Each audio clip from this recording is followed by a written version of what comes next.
Beberapa teman menganggap mengucapkan Natal boleh-boleh saja. Ketika diberitahu bahwasanya itu dilarang, mereka tetap berdalih bahwa itu boleh-boleh saja untuk menjaga hubungan dengan sama muslim. Bagaimana cara meyakinkan mereka bahwa hal ini dilarang dalam Islam, sementara saya sendiri memiliki keterbatasan dalam memberikan jawaban kepada teman-teman.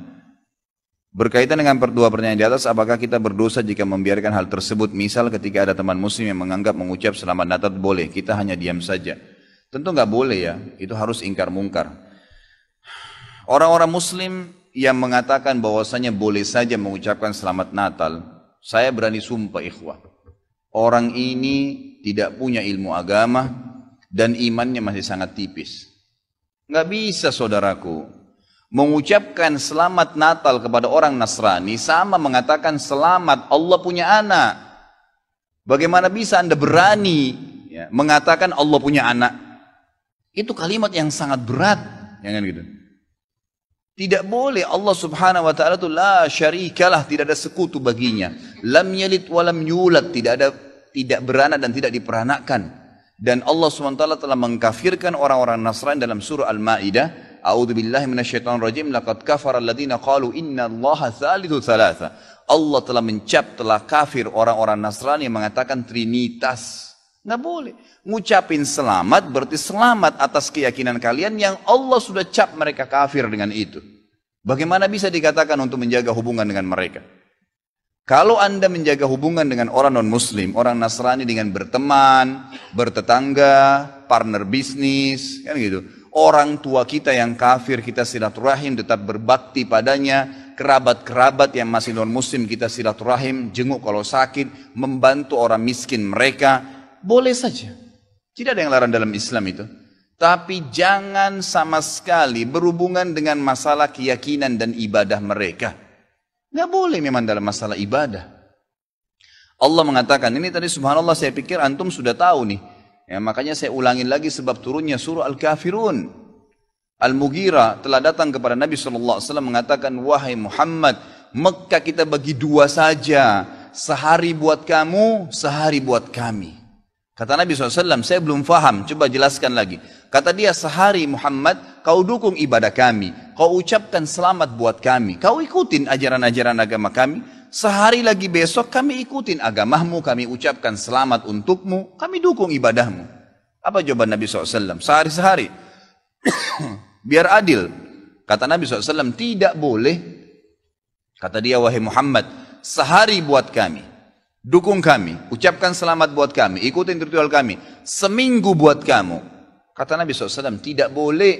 Muhammad, sehari buat kami, sebulan buat kamu. Tidak boleh.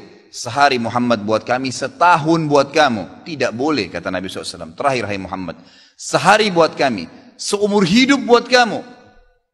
Sehari kamu ikutin kami, dukung ritual kami, selamat buat kami. Kalau pakai akal sehat, kalau pakai akal manusia, bukan akal sehat, akal manusia saja secara biasa, kan gitu. Kita pikir, oh lebih baik sehari kita ikutin orang kafir, dukung saja, ucapin selamat sama dia, selesai. Seumur hidup akan masuk Islam. Apa jawaban Nabi SAW? Tidak boleh. Ini. Lalu Jibril AS datang pada saat itu langsung membawa surah Al-Kafirun. A'udzubillahi minasyaitonirrajim. Qul ya ayyuhal kafirun. Katakan kepada orang-orang kafir. Orang kafir ini semua yang tidak syahadat. Yang tidak mengatakan asyhadu an la ilaha illallah wa anna Muhammad Rasulullah kafir. Jelas kafir. Dan itu Allah yang mencap mereka kafir. Gitu kan? Kafir artinya tidak beriman kepada Allah subhanahu wa ta'ala. Orang Nasrani aja mengkafirkan Yahudi kok.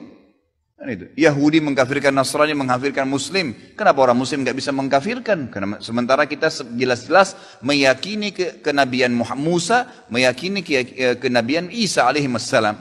Gitu kan? Mereka yang memungkiri Nabi Muhammad SAW, Nabi terakhir, berarti tidak beriman sempurna kepada Allah Subhanahu Wa Taala.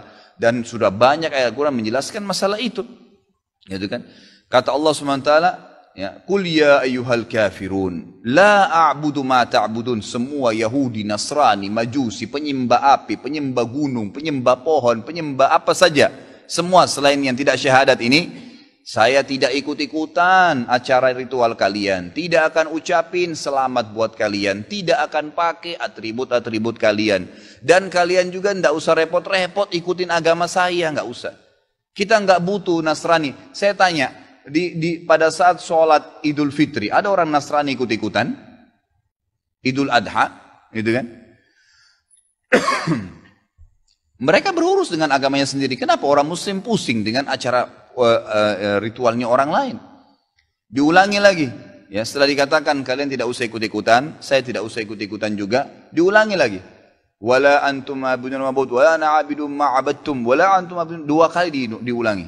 Dan saya tidak akan ikut-ikutan, kalian juga tidak usah ikut-ikutan. Terus begitu. Terakhir dikatakan oleh Allah, lakum dinukum waliyadin. Kalian punya agama, saya juga punya agama. Titik, selesai. Gitu kan? Emang sudah begitu. Kalau Anda bilang, oh itu cuma kata-kata, nggak masalah. Kata-kata bisa membuat Anda murtad, saudaraku, bisa masuk neraka. Gitu kan? Sadarkah Anda dengan satu kalimat, Anda kalau mengatakan satu kalimat sekarang, semenit kemudian kalau Anda yakin dalam hati bisa masuk neraka kalau meninggal? Kalau Anda mengatakan saya murtad, memang dari hati mau keluar dari Islam, semenit kemudian dicabut ruhnya oleh malaikat maut, masuk neraka. Kalimat, kata-kata. Bahaya tuh, gitu kan? Mungkin teman-teman juga sudah tahu yang dialog antara Muslim sama Nasrani di Amerika. Si Nasrani mengatakan, kenapa kau tidak ucapkan kalimat Natal, selamat Natal buat saya? Kata si Muslim, ya kata si Nasrani, itu kan cuma kata-kata. Kata si Muslim, kenapa, apa kau sudah syahadat? Si Nasrani bilang, enggak. Kenapa kau enggak syahadat? Dia bilang, kalau saya syahadat, saya tinggalin agama saya. Kata si Muslim, itu kan juga cuma kata-kata. Sama, gitu kan?